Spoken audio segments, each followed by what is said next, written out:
దీప లోపలికెళ్ళి ఏం తెస్తామన్నది అని చెప్పేసయితే కార్తీక్ ఆలోచిస్తూ ఉంటాడు. ఇక దీప అయితే అప్పుడు తను దాచుకున్న డబ్బా అయితే తెస్తూ ఉంటుంది. "ఇది మీకు గుర్తుందా కార్తీక్ బాబు" అనైతే దీప కార్తీక్‌తో అంటూ ఉంటుంది. "ఆ! దీప గుర్తుంది" అని చెప్పేసి కార్తీక్ తనతో అన్నప్పుడు అన్న మాటలైతే గుర్తు తెచ్చుకుంటూ ఉంటాడు. "మీరు నాకు ఇవ్వాల్సిన డబ్బులు ఇందులో పోగేసి అవి పూర్తయ్యాక నాకొక్కసారిగా ఇద్దురులెండి. అంతవరకు మీరు ఎంత ఇవ్వాలనుకుంటున్నారో అంత కొంచెమేసి ఇందులో దాయండి" అని చెప్పేసయితే కార్తీక్ దీపతో అంటూ ఉంటాడు. ఆ మాటలు గుర్తు తెచ్చుకొని "గుర్తుంది దీప" అనైతే అంటూ ఉంటాడు.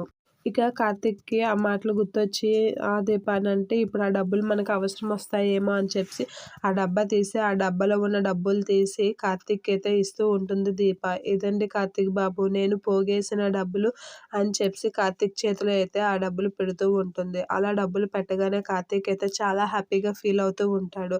అలా హ్యాపీగా ఫీల్ అవుతూ ఇందులో ఉన్న డబ్బులు రూ. 36,450 అని చెప్పేసి అంటూ ఉంటుంది. ఇవి ఇప్పుడు అందాక అవసరానికి ఉంచండి. తర్వాత నేను మీ అప్పు తీర్చేస్తానులెండి అని కొంచెం నవ్వుతూ అంటూ ఉంటుంది. పెళ్ళయ్యాక నేను హోటల్ పని మానేస్తాను గానీ, హోటల్ పని చేసుంటే మరొక 10,000, 15,000 వరకు కూడబెట్టేదాన్ని అని చెప్పేసి దీప అయితే కార్తీక్‌తో అంటూ ఉంటుంది. ఆ మాటలకి కార్తీక్ అయితే దీపకాసి అలా చూస్తూ ఉంటాడు.